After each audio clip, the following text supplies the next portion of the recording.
Assalamualaikum warahmatullahi wabarakatuh. Halo teman-teman, jumpa lagi di channel Belajar Finance. Kita akan bahas untuk kali ini di edisi video tanggal 12 Agustus 2023, yaitu saham SPMA ya, atau PT Suparma Tbk. Kita nanti akan melihat tentang perusahaan ini, kemudian bagaimana kinerja perusahaan. Kita lihat progresnya dari tahun ke tahun, apakah tumbuh ataukah minus ya untuk perkembangan kinerja keuangannya. Lalu bagaimana prospeknya dan tentunya dengan analisa dan tentunya juga analisa sahamnya saat ini dan potensi untuk profit atau cuan dari saham ini ya, saham SPMA Suparma Tbk. Oke teman-teman, kita langsung mulai. Kita lihat dulu profilnya untuk SPMA. Jadi SPMA atau Suparma ini adalah perusahaan produsen kertas teman-teman. Eh, Pabriknya ada di Surabaya ya. Dan pemegang sahamnya yang pertama pengendali adalah PT Gloria Jaya Gempita sebesar 31,48%. Kemudian pemegang saham pengendali berikutnya adalah PT Wahana Bumi Indonesia sebesar 25% porsi kepemilikannya. Lalu yang ketiga ada entitas atau institusi investasi dari Singapura ya, sebuah perusahaan investasi dari Singapura, yaitu IFG Bank EGI Singapura ya, sebesar 18%, lalu PT Sari Bumi Indo Power 17%, dan sisanya publik atau masyarakat ya 7,5%.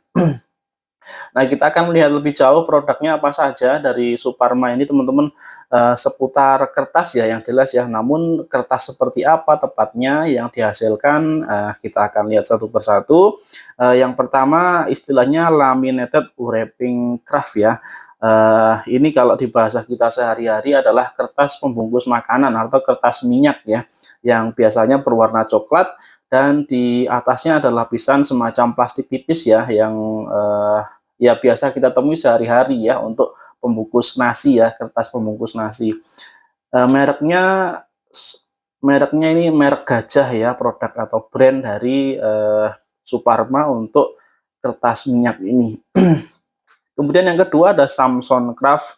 Samson Craft adalah kertas yang digunakan untuk bungkus atau kertas amplop ya, dan dapat digunakan untuk percetakan, kemudian tas bungkus atau goodie bag ya, dan sebagainya. Lalu ada MG Paper, yaitu kertas putih yang mengkilap pada salah satu sisinya. Nah, ini penggunaannya untuk bungkus makanan, lalu kemasan cetak, dan juga industri retail ya. Nah, yang keempat adalah coated duplex board ya, atau kertas karton dengan lapisan putih mengkilap pada bagian atas dan abu-abu pada bagian bawah. Nah, kertas ini biasanya digunakan untuk kemasan makanan, produk farmasi, elektronik, sepatu, dan berbagai barang untuk produk-produk konsumen lainnya ya. Misalkan di sini untuk kemasan yang dicontohkan untuk kemasan susu bubuk ya, untuk kemasan luarnya, kemasan kertasnya. Lalu ada kertas yang digunakan juga untuk pembungkus luar bungkus rokok. Lalu ada juga produk selain kertas yaitu tisu, misalkan tisu kamar mandi, kemudian tisu wajah, lalu tisu serbet. Nah, ini produk tisu mereka, brandnya atau mereknya adalah Plenty teman-teman ya. Kemudian selain tisu ada juga semacam tisu tapi istilahnya towel ya. Towel untuk semacam tisu untuk mengeringkan tangan di toilet, di kamar mandi ya, baik yang berbentuk roll maupun yang berbentuk lembaran ya. Ada kitchen towel, ada hand towel, hand roll towel, dan juga industrial towel. Mereknya Plenty juga, dan juga ada merek CU. Nah, kita langsung lihat ke harga sahamnya teman-teman. Untuk saat ini di tanggal 12 Agustus 2023 harga sahamnya adalah 438 untuk Suparma ya. Dan kita lihat dalam rentang waktu 5 tahun terakhir seperti itu pergerakannya ya, cenderung stagnan, tidak ada perubahan berarti di tahun 2018 sampai dengan 2021 awal ya. Nah, setelah itu ada kenaikan tinggi dan mencapai puncaknya di tahun 2022. Nah, kenaikan tinggi di 2022 ini Bisa kita kaitkan dengan kinerja laba yang memang sangat, apik di kuartal 3 2021 waktu itu ya. Nanti kita akan melihat tentang, EPS per kuartal, kita bandingkan dengan pergerakan harga sahamnya. Jadi memang, dari beberapa saham yang fundamentalnya bagus memang, harga sahamnya mengikuti fundamental perusahaan itu sendiri teman-teman ya. Kalau perusahaan labanya sedang bagus, rilis laporan keuangannya, bagus, kinerjanya labanya bagus, naik, hampir pasti, harga sahamnya juga akan naik, pada umumnya seperti itu teman-teman. Dan untuk saat ini di Agustus 2023 ini, turun ya dari awal tahun tercatat, harga saham SPMA ini turun, nanti kita akan lihat lebih detail teman-teman. Sementara dari jangka waktu yang lebih pendek ini kita lihat dari awal tahun.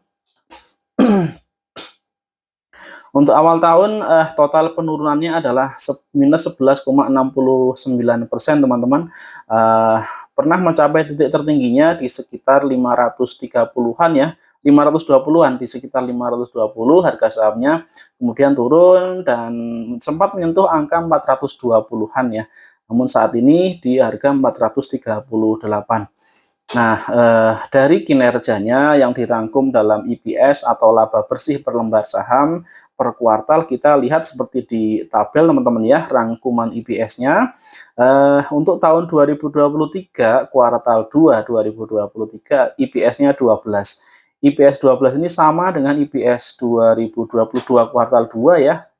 Namun secara semesteran, totalnya 2023 semester 1 38, sementara semester 1 2022 37. Ini ada peningkatan sedikit ya, peningkatan sedikit dibandingkan dengan tahun lalu. Nah, kalau kita melihat secara umum dari tahun ke tahun, silahkan teman-teman lihat dari 2020, 2021, 2022 EPS-nya bertumbuh ya, tiap tahunnya naik EPS-nya, artinya laba bersih perusahaan, laba bersih per lembar sahamnya naik untuk, Suparma ini. Nah, untuk tahun 2023 kira-kira nanti akan berhasil naik lagi atau tidak ya, atau tumbuh lagi atau tidak, tentunya tergantung dari kinerja dari kuartal 3 dan kuartal 4 ya.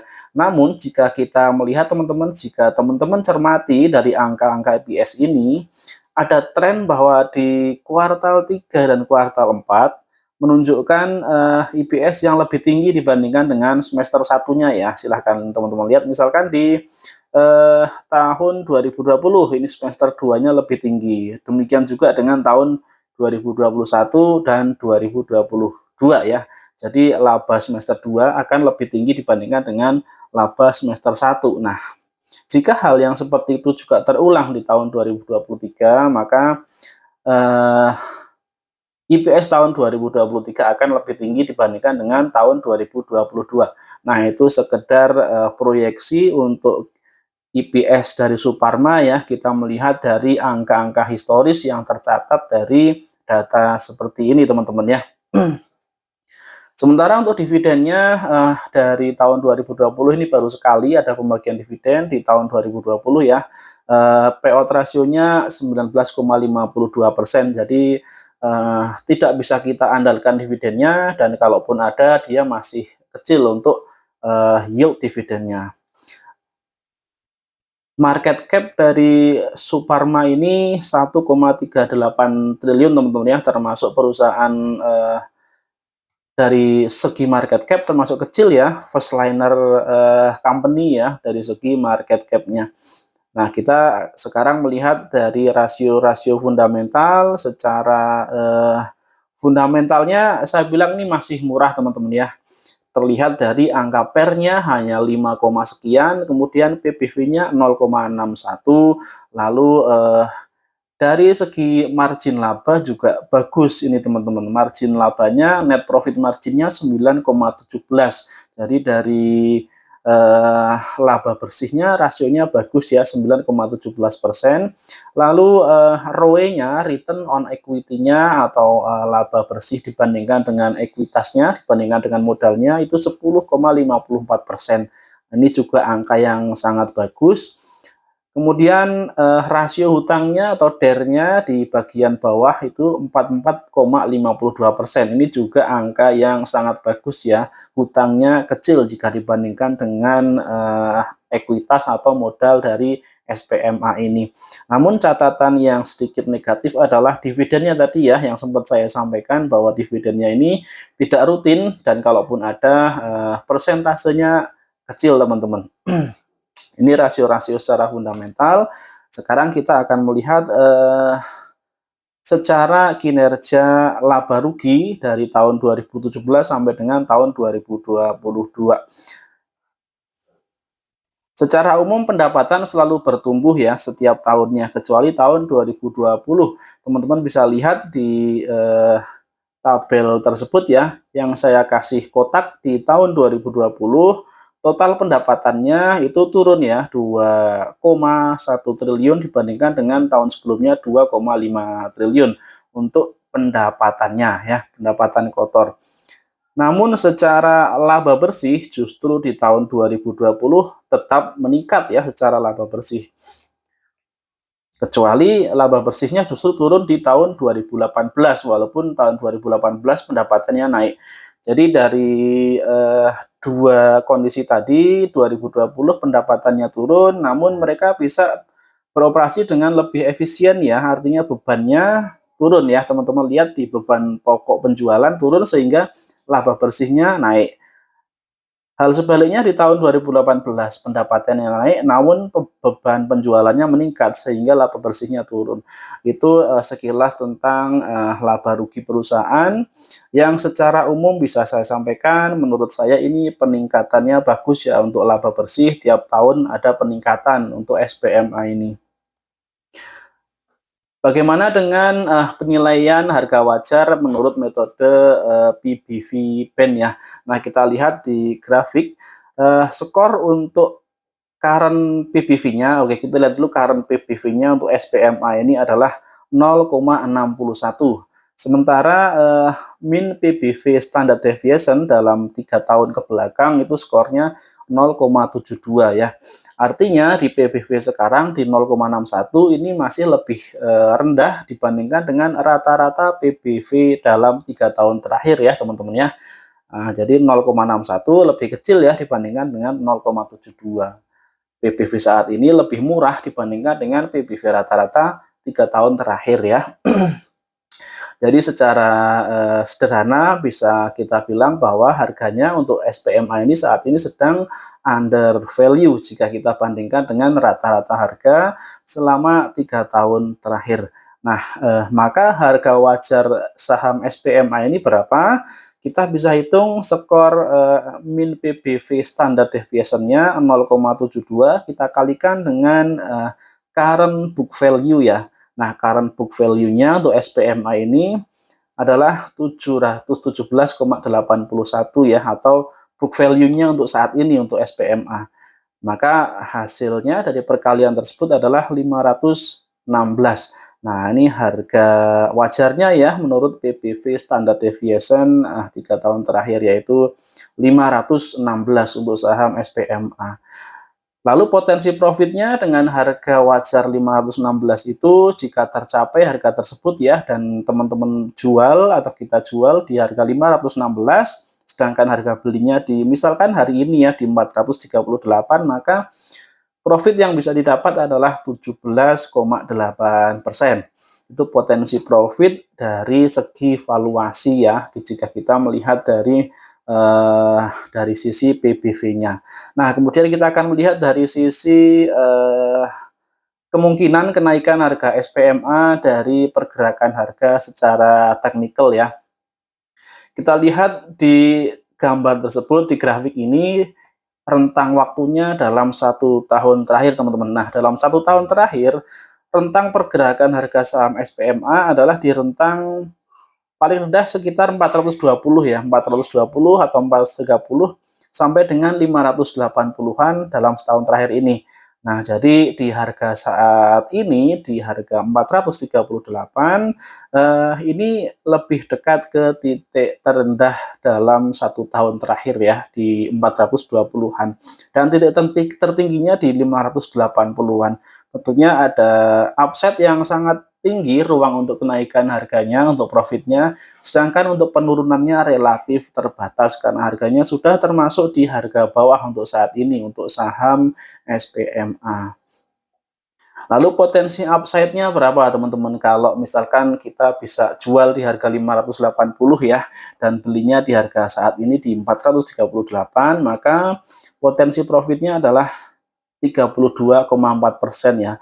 Cukup besar ya, misalkan kita bisa menjualnya di harga itu, eh, barangkali dengan rentang waktu, kita tunggu sampai dengan kinerja akhir tahun dirilis ya, artinya kira-kira kuartal 4 dirilis, berarti rilisnya itu kan maksimal di Maret ya, di Maret 2020, Maret atau April ya, di April 2024 nanti. Jadi ya sekarang bulan Agustus sampai dengan April kurang lebih 8 bulan.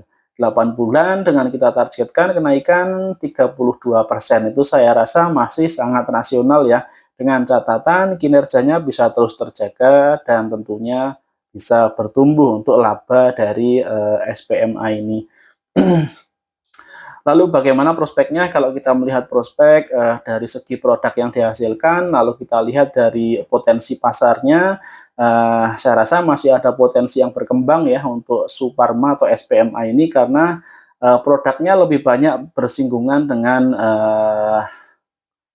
konsumsi masyarakat atau konsumsi rumah tangga ya, di mana daya beli rumah tangga, daya beli masyarakat untuk barang-barang konsumsi rumah tangga saat ini masih tidak ada masalah di Indonesia. Nah, kemudian ruang untuk ekspansi bagaimana? Kalau dari laporan tahunan yang saya baca ya, teman-teman bisa cermati juga di laporan tahunan perusahaan di tahun 2022 yang dirilis perusahaan ya. Di sana sepertinya tidak membicarakan masalah ekspansi, namun perusahaan justru mengusahakan untuk meningkatkan penggunaan kapasitas produksi mereka ya. Jadi kapasitas produksi terpakai mereka akan tingkatkan, karena untuk saat ini produksi mereka belum mencapai 100% dari kapasitas produksi yang tersedia. Jadi masih ada ruang untuk memaksimalkan hasil produksi dari eh, pabrik yang sudah ada, seperti itu teman-teman ya. Oke teman-teman, itu untuk pembahasan saham kali ini, SPMA atau Suparma Tbk ya. Mudah-mudahan bermanfaat. Kalau teman-teman ada opini lain silahkan ditulis di kolom komentar. Kita jumpa lagi di video-video berikutnya. Assalamualaikum warahmatullahi wabarakatuh.